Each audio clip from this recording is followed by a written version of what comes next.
I've been in healthcare now for 28 years. Started my journey way back in 1991 as a management trainee with Wockhardt Hospitals. Worked with Wockhardt Hospitals for almost close to 19 years, helped it to scale up across the country. 2009, Wockhardt merged with Fortis Hospitals. The 10 hospitals of Wockhardt merged with Fortis Healthcare. We created a very large India platform of healthcare delivery plus SRL diagnostics.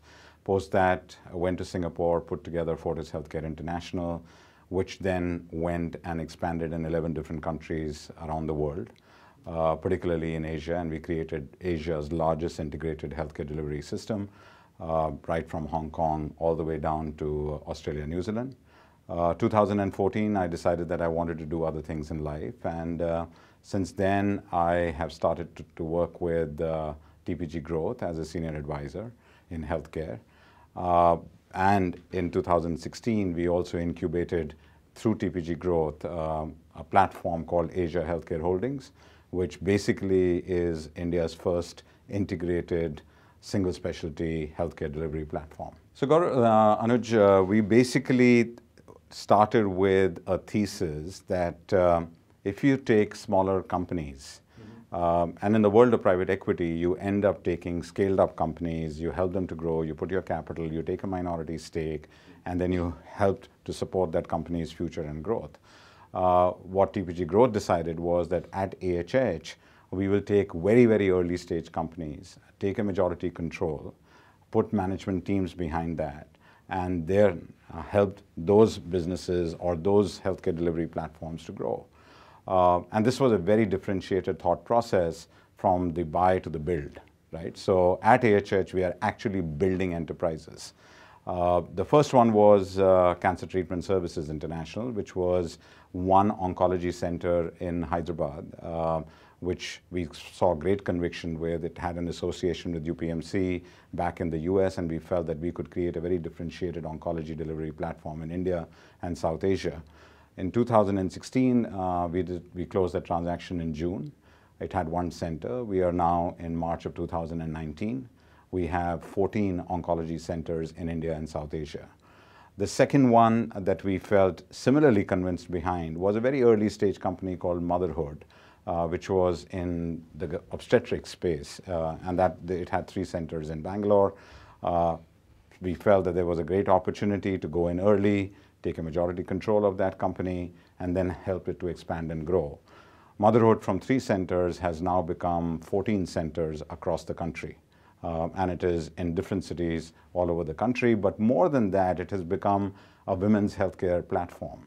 So from obstetrics, we've gone to gynecology, we've gone to neonatology, pediatrics, and now with IVF.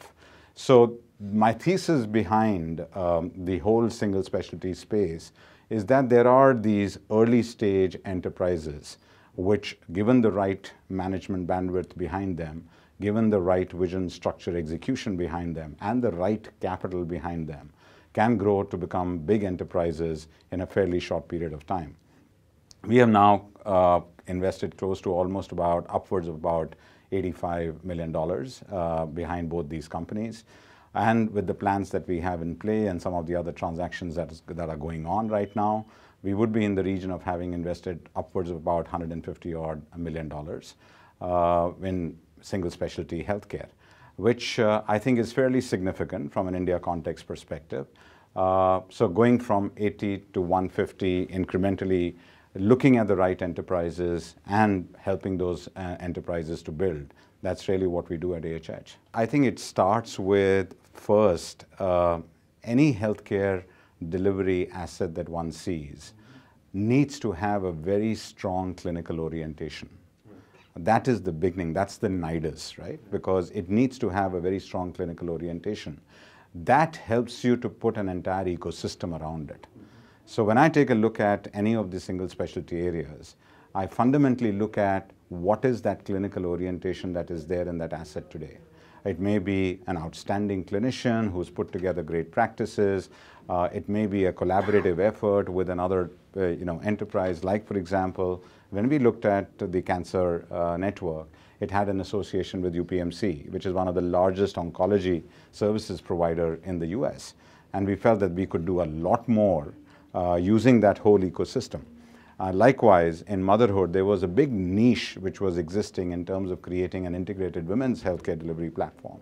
So I think that clinical domain area needs to be there. Beyond that, what is more important is the opportunity in the marketplace to grow that particular specialty area. Cancer, demand-supply gap, the thesis was very clear.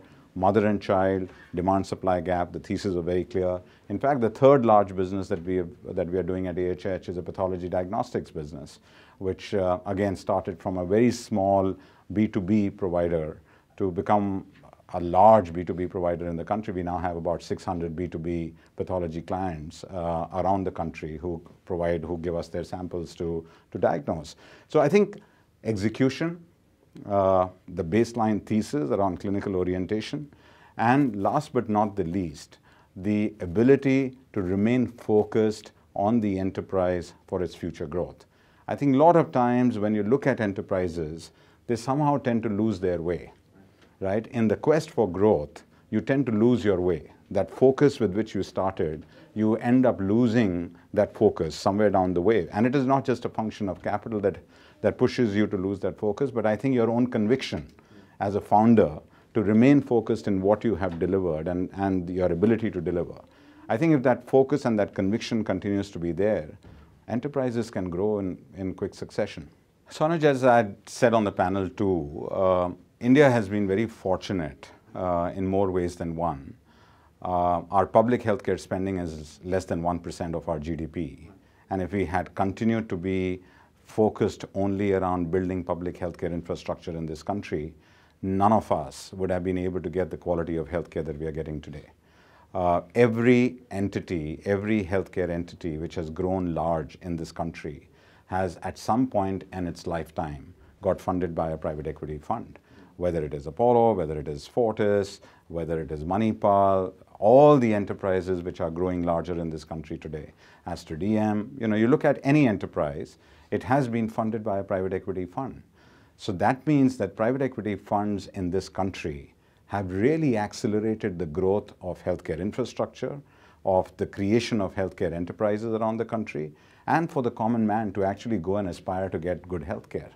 So in that context, when capital goes in, it is also important that that capital is utilized the right way, and capital has to be returned, right? So I don't think that the return thresholds which private equity needs, which are anywhere between 25 to 30% IRR, is ever going to change, because that is a function of capital, right? And I think that discipline of actually making sure when you are growing these enterprises that there is a discipline around capital utilization, that it is not just about putting more capex behind every bed that is important, but you are growing enterprises on the back of this capital. So you have to be very disciplined in the way that you use that capital to grow. And if you have done it the right way, there is no reason as to why you'll not be able to create that kind of return for your private equity investors. No, I think in the IVF space at AHH level, we are very, very interested. We are looking at opportunities. We believe that the integrated play that is needed, particularly with motherhood becoming a very large mother and child network in the country, bolting on a good IVF network along with that, will actually make it India's very coveted mother and child platform. So I'm very bullish on IVF. Great. Thank you so much for putting your perspective on it. Thanks, Anuj.